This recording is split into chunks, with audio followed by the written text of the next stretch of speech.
ad-dawa.tv দুনিয়া ও আখিরাতের কল্যাণে। ধান বা খাদ্যশস্য আমি জমিয়ে রেখে যখন বেশি দাম হবে তখন বিক্রি করতে চাই, জায়েজ হবে কি? জি ধন্যবাদ। উনি প্রথমে যেটা বলেছেন সেটা হলো উনি জানেন যে 40 দিনের বেশি খাদ্য সামগ্রী জমায় রাখা এটা গুনার কাজ। জি। আর এখন ওনার যে পরিমাণ ধান এখন আছে এটা 40 দিনে শেষ হবে না, কি করবে? আসলে উনি ব্যাপারটা যেটুকু বুঝেছেন এটা আংশিক বুঝেছেন।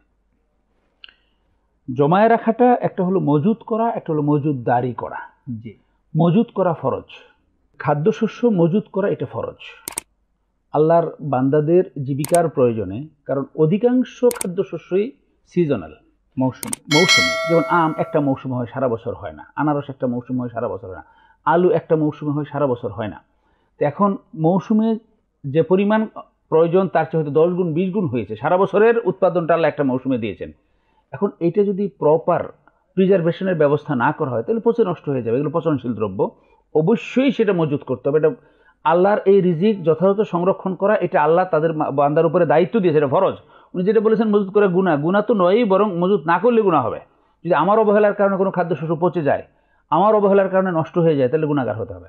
প্রশ্নটা যেটা দেখা দিয়েছে সেটা হলো কিছু অসাধু ব্যবসায়ীরা অসৎ উদ্দেশ্যে খাদ্যদ্রব্য কৃত্রিম সংকট সৃষ্টি করার জন্য মজুত করে গোডাউনে তালা মেরে রেখে দেয়, বাজারে সংকট সৃষ্টি করে, তারপর অল্প অল্প করে বাজারে বেশি দামে বিক্রি করার উদ্দেশ্যে।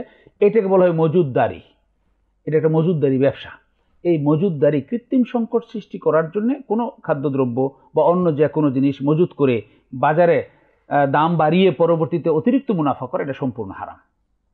কিন্তু উৎপন্ন খাদ্যদ্রব্য যথাযথ প্রক্রিয়ায় সংরক্ষণ করা, যাতে সারা বছর পরবর্তী সময়ে যখন অক্সিজেন থাকবে তখন সেগুলো যাতে সরবরাহ করা যায়, এটা যদি ওই যেটা বলেছেন, হ্যাঁ বোন যে প্রশ্নটা করেছেন, উনি বলেছেন ওনার পর্যাপ্ত ধান হয়েছে, এখন তো সব 40 দিনে খেয়ে শেষ করতে পারবেন না, উনি রেখে দিবেন, উনি সারা বছর খাবেন।